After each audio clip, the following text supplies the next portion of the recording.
suspect you're going to see the price of silver not just at 200, but probably 3 to 5. Who did better? The guy that tried to get out probably didn't get out at the high. Maybe he got out in the middle of the sell-off. The question is, when did he get back in? Or did he? You buy those breaks. If you bought the break earlier this week, 12.4% drop. If you bought that break, you got that at 103 or something like that. Right back up, and 121 next. Then we dropped to 106.90, and next thing you know, you rally $8. There will be a correction, but don't let it confuse you. But it's still cheap at 2% plus. Gold will already be much higher, and silver probably be several $100s by early summer. The clock just began starting December is month 1, January is month 2. Okay, we're 2 months into a probable couple quarter surge. But in each of those cases, and probably in this one, there will be a midpoint about in the middle of that time clock, not in the middle of the price move, okay? And after that, we're not going to crash. Yes, you could have sharp corrections at some point, but you'll be in a new reality. Instead of 4 to 50 and 4 to 50, you'll be in some reality like 200 to 500 or something like that. What silver's doing now is not a normal bull market. And so people who are applying the normal metrics like, oh, it's overbought, et cetera, throw it out the window. This is different. This is not a normal bull market. We're in something bigger, not just the fundamentals of silver particularly, but the fundamentals of monetary metals. The technicals for silver are unique, and they're going to get corrected. Corrected meaning to the upside. Silver's vastly underpriced to gold historically. It's now resurrecting itself, and it's going to do it rapidly. We suspect that much of what you're going to see will be accomplished by, let's say, early summer. So let's say early third quarter. At that point, we would get more cautious about it, but I strongly suspect you're going to see the price of silver not just at 200, but probably 3 to 5. Okay, now there's reasons for that, but we can get into them if you want to. But my main message to people is now, yeah, it's been great to come up to here, but it's trivial. Silver's in a move to a new reality. Treat it as such. Now, a lot of technical analysts out there, investors that we've been talking to, are talking about exiting silver. A lot of people already have at these levels. What do you make of that? Kim Cramer on CNBC says, sell it, it's overdone. Okay. Therefore, we know it must be true. Again, don't apply old norms to silver. This is different this time. This is where the mistake starts. Investors using yesterday's tools to measure a market that's structurally changed. As Michael Oliver argues, this isn't a momentum stretch. It's a regime shift tied to monetary metals repricing, not sentiment excess. Historically, when assets exit multi-decade compression zones, upside corrections dominate while overbought signals fail. The silver to gold ratio remains near 2%, far below historical peaks above 6%, reinforcing the underpricing claim. Media voices calling overdone often ignore relative valuation frameworks and liquidity cycles. For portfolios, this means trimming too early risks, missing the bulk of repricing, especially before mid-cycle exhaustion. What Michael Oliver points out next reframes why selling strength here may be the costliest decision investors make. Silver has been, I'll throw out a couple of examples. These are just price-based, not our momentum work, but it's in-your-face type historical data. As silver has stayed confined in a 50-year range up until like 2 months ago, up and down, between $4 and 50 and so forth and so on. Nice dimensions. I mean, it was a tenfold move from the bottom of that range to the top, and the bottom of the range to the top. But why was it confined? 50 years. Gold wasn't confined. It made a high in 1980, took it out vastly in 2011, and took that high out again. You can even look at copper and go back to 70s, 80s, 90s, 2000, up through about late 2005. Copper had been in a lethargic old reality of 50 cents to $1.50, 50 cents to $1.50 a pound. Up and down, up and down. That was its reality. But in 2005, late that year, it broke out above that. I'm talking just simple price now. And in a couple quarters, it had fourfolded, up above $4. Okay, boom. like that. It didn't take 2 years to get up there, but it said, hey, I don't belong in this old reality. Certain things have changed. I mean, you can throw out one of the major things that's changed constantly is the decay of the money in it, the buying power of the US dollar. You look at the quantity of dollars created every decade, and it's sure enough, that's why a loaf of bread used to cost 20 cents, and now it doesn't. Here's the quiet truth. Long consolidations don't signal safety. They store energy.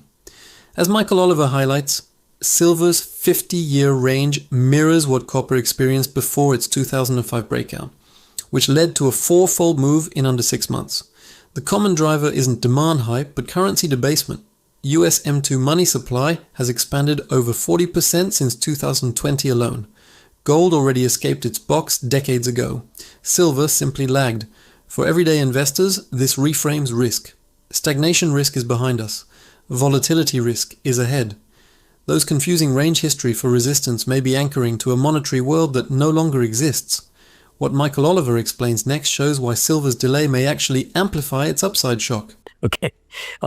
So copper said, no, I'm going to a new reality. And it did it in a couple quarters.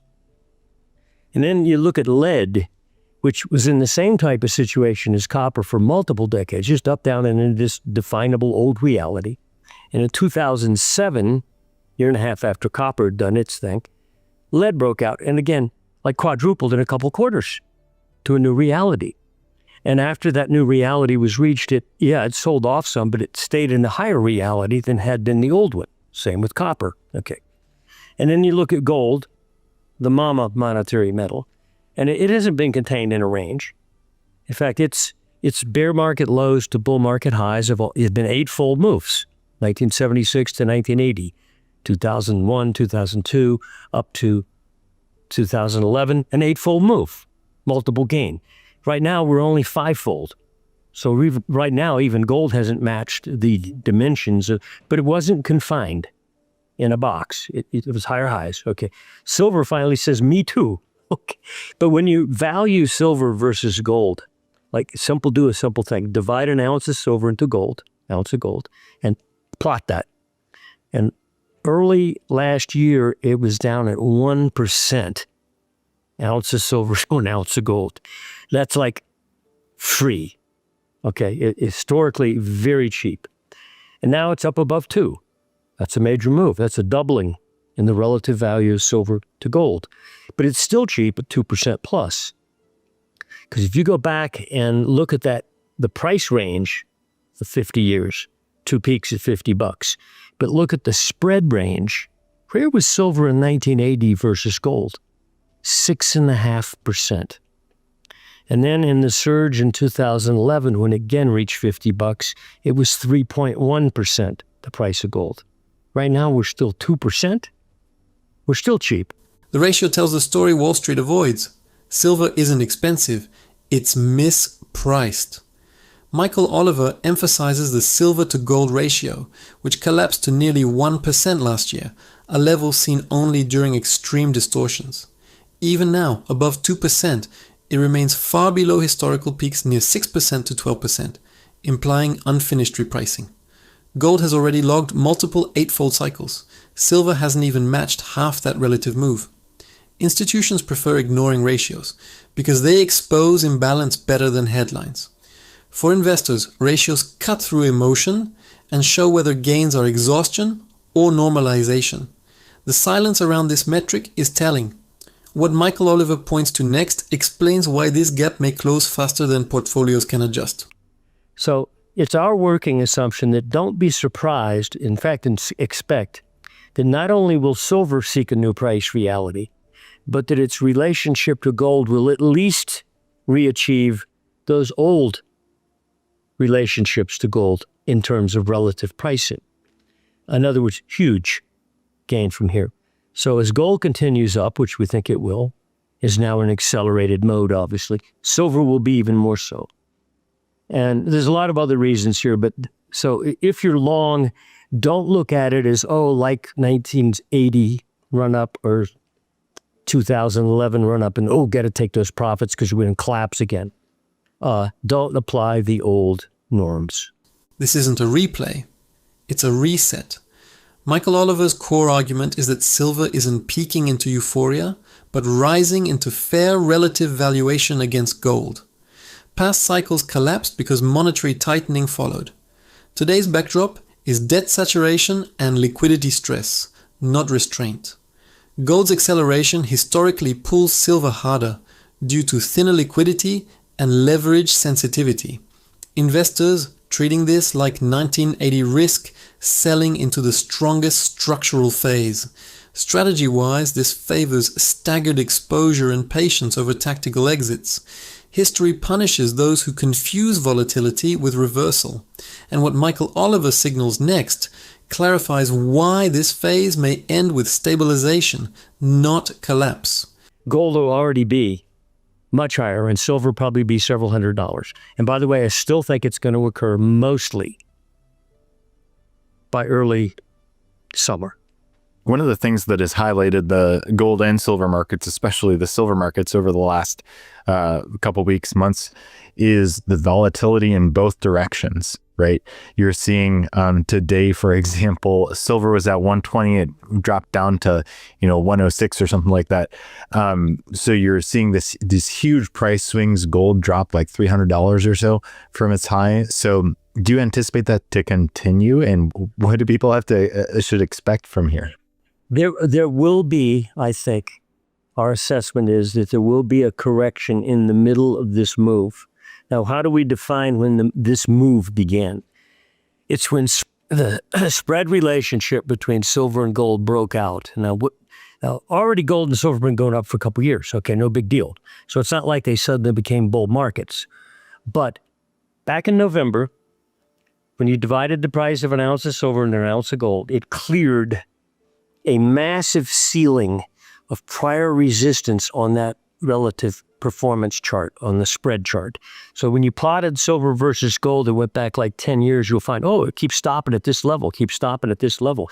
Very shallow level, by the way, but a technically definable ceiling. The real signal here isn't silver's wild swings.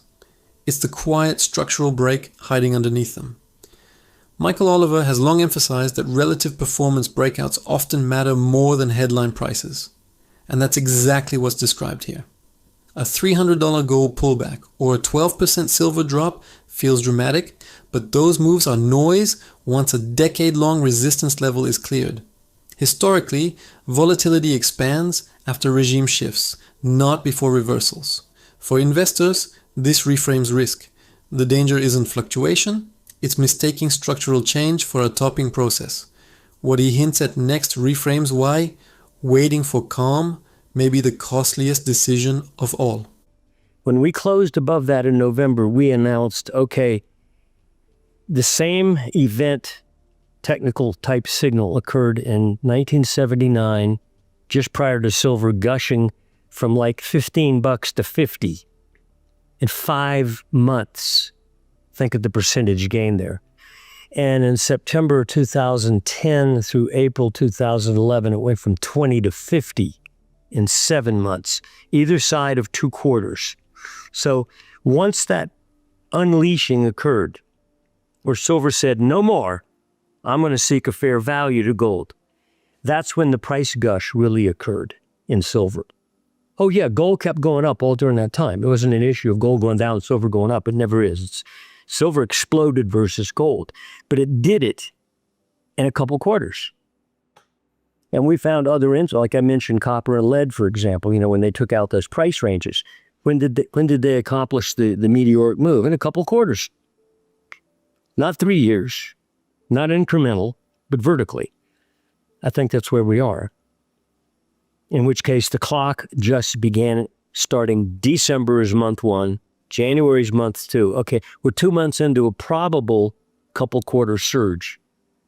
But in each of those cases, and probably in this one, there will be a midpoint about in the middle of that time clock, not in the middle of the price move, okay? This comparison exposes how misleading long-term trend language can be once a compression breaks. Michael Oliver frequently points out that historical analogs matter most after resistance gives way, not before, and the 1979 and 2010 examples are brutal reminders. Silver didn't grind higher. It repriced violently within 2 quarters, while gold kept rising. The uncomfortable truth for investors is that markets don't move on comfort schedules. They move on structural clocks. If this is month 2 of a 2-quarter surge, hesitation isn't caution, it's exposure. What he flags next challenges the idea that corrections mean safety. That you'll get a shin kick that doesn't just last a day or two, but maybe you get kicked and you don't make a new high for 4 weeks or so. In other words, what you could call a correction, or at least a solid stall. So far, you'll notice in this past 4 or 5 days, we've had 2 12% collapses in silver. From traded high to low, usually within hours, just like today, 121 to 106.90, bam, like that. And all of a sudden, you close out the week around 114, 115. Solid up week, massive up week. And as far as the month goes, with the day left, we closed last month at 70. Think about it. Let's say we closed the month here at 115, and people complaining it's topping.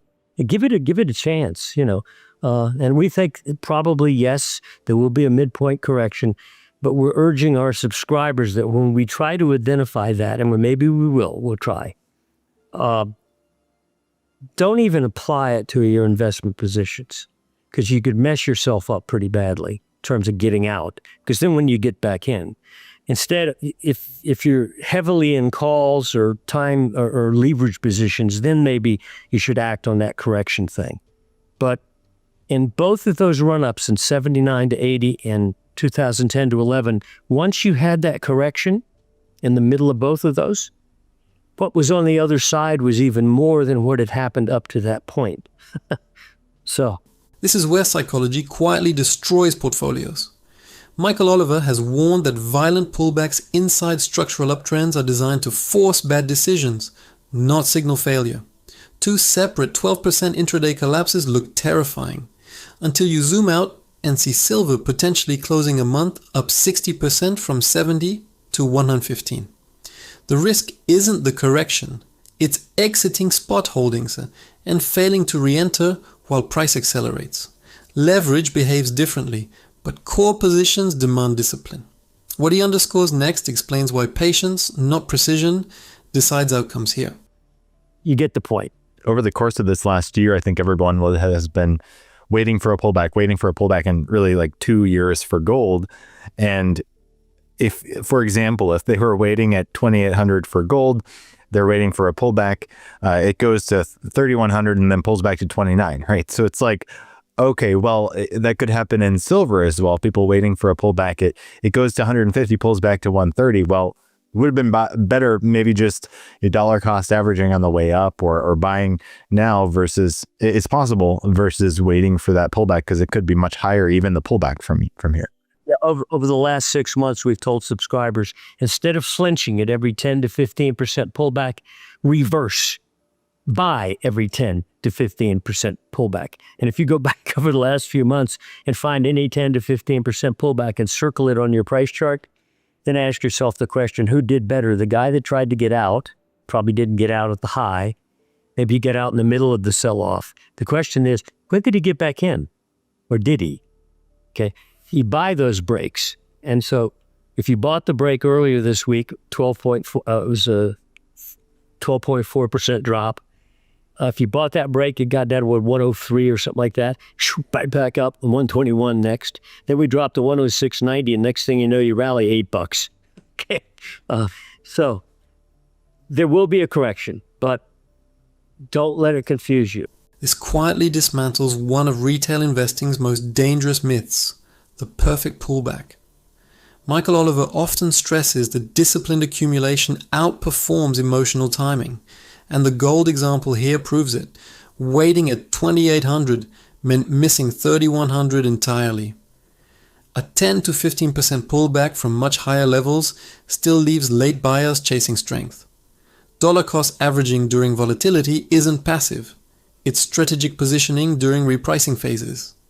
The data favors those who act, not those who hesitate. What he points to next explains why confusion is the market's most effective weapon. I think we're going to run the course probably by summer. and most of the course. And after that, we're not going to crash. Yes, you could have sharp corrections at some point, but you'll be in a new reality. Instead of 4 to 50 and 4 to 50, you'll be in some reality like 200 to 500 or something like that.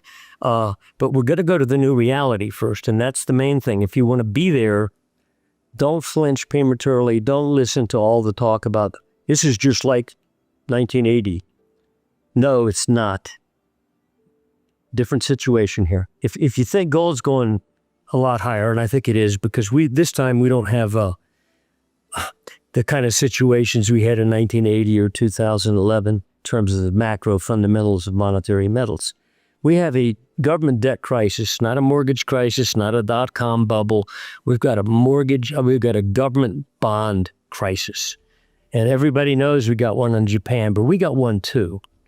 And back in November, I probably said this before to you, President Williams of the New York Fed said, the Fed's going to start buying bonds, quote unquote, okay?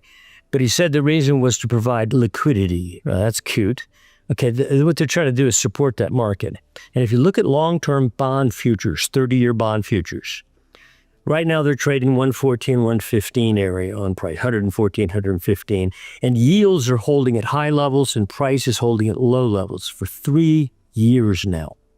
So they can cut short-term rates all they want. It hasn't affected the long end. The quiet warning here isn't about upside targets.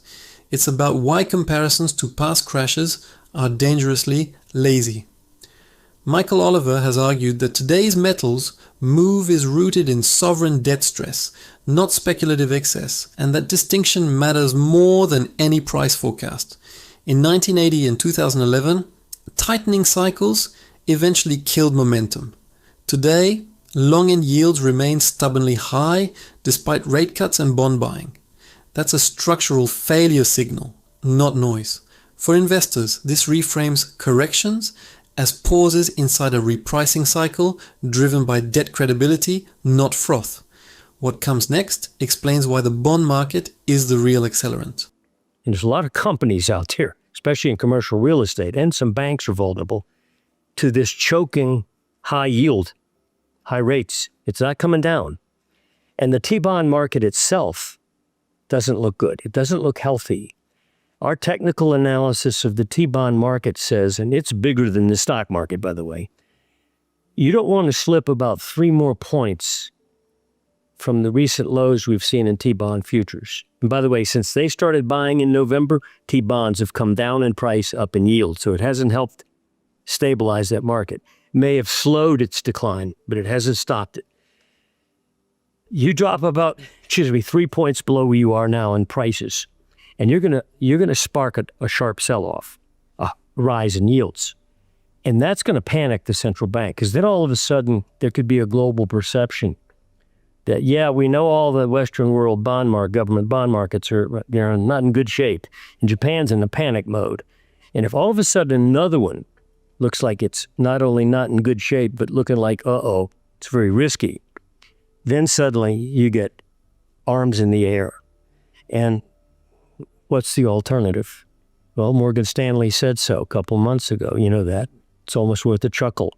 Instead of the 60%, 40% bonds, 60% stock portfolio balanced, so-called, it's now 60, 20, 20.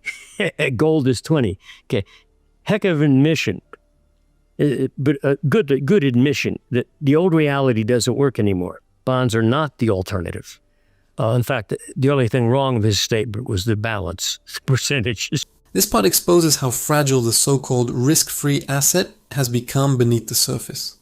Michael Oliver has highlighted that T-bond futures slipping just a few more points could trigger a yield spike that policy tools can't contain.